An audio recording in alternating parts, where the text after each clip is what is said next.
The U.S. economy faces a bevy of big challenges: poorly hedged regional banks, sticky inflation, and the potential for the United States to default on its sovereign debt obligations. These are all potential problems, of course, but if you get a sense of déjà vu, it's because they've all been obstacles that we've already encountered. As hitman Jules Winfield said in the 1994 film Pulp Fiction when confronted by an armed robber, "I hate to shatter your ego, but this is not the first time I've had a gun pointed at me. Optimism is not unwarranted."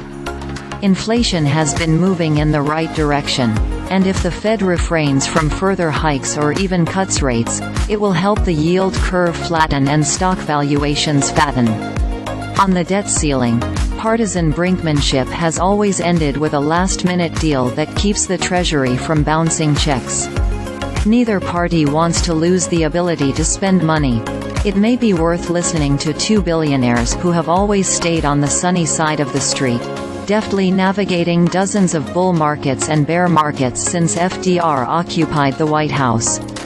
On Saturday, May 6, Chairman and CEO Warren Buffett and Vice Chairman Charlie Munger fielded questions for more than 5 hours from shareholders and CNBC's Becky at Berkshire Hathaway's annual meeting in Omaha, NEB.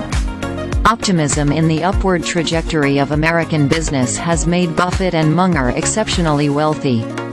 At this year's Berkshire confab, both nonagenarians displayed their keen intellect, deep wisdom, and omniscience of the current business and investment world, delving into discussions about the slowing economy, the impact of artificial intelligence, the future of value investing, and how to live a rewarding life without regret.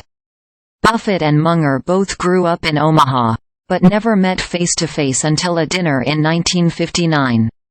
Buffett at the time was managing money and still fresh out of Columbia University, where he studied, and later worked, under the pioneering professor of value investing, Benjamin Graham. Munger was putting his law degree from Harvard to work in Southern California, a place he learned to love in 1943, when the U.S. Army Air Forces sent him to Caltech to study meteorology.